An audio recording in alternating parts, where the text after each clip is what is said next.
पर तू मुझो दोस्त आई, दोस्त भी एड़ो जिंजो मट बाहर भी ना है।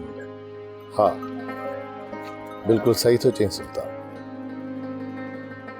यार मूंखे हिकिड़ी तोसां ॻाल्हि करणी है, पर मां ॻाल्हि तोसां करे नथो सघां। अहिड़ी कहिड़ी ॻाल्हि आहे सुल्तान जेका तूं करे नथो सघे ॻाल्हि? पर उहा ॻाल्हि अहिड़ी आहे जो जेकॾहिं ॻाल्हि तोसां मां कंदुसि न, उन ॻाल्हि खां पोइ तूं मूंखे दोस्त न दुश्मन सम्झंदी। तूं कल्ह बि मुंहिंजो दोस्त हो, अॼु बि मुंहिंजो दोस्त आहे, हमेशह मुंहिंजो दोस्त रहंदे। पर चई छॾियो न, सम्झ लोह ते लीक अची वई। पर तूं मूंसां वाइदो कर, हीअ ॻाल्हि ॿुधण खां पोइ तूं कंहिंखे बि को नुक़सानु न ॾींदे, न मूंखे न ई वरी जंहिंजी ॻाल्हि आहे उनखे। सुल्तान दोस्त आहे, गुज़ार तूं न ॾे। आख़िर अहिड़ी कहिड़ी ॻाल्हि आहे जो तूं मूंसां नथो करे सघीं? न पर पहिरियां मूंसां वाइदो कर। ठीकु आहे सुल्तान, वाइदो आहे, मां कंहिंखे बि उफ़ न चवंदुसि। पर मासी मुरादी जेका होका ॾेई चई रही आहे न, उहा ॻाल्हि यार, उहा ॻाल्हि सची आहे। यार कहिड़ी ॻाल्हि सची आहे? आख़िर तूं ॿुधाई छो नथो सुल्तान? इहे हर गुज़ार तूं छो थो ॾीं?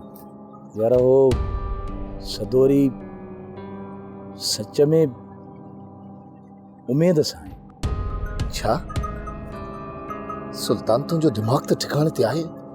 तूं चई छा थो? इहो सच आहे परू, सदोरी वॾी वेदन में आहे।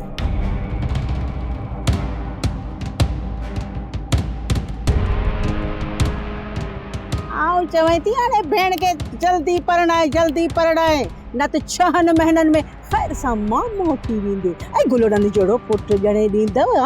पोइ साईं कंध खणी हलंदो, कुल्हे ते खणी ने पुटड़े खे घुमाईंदे।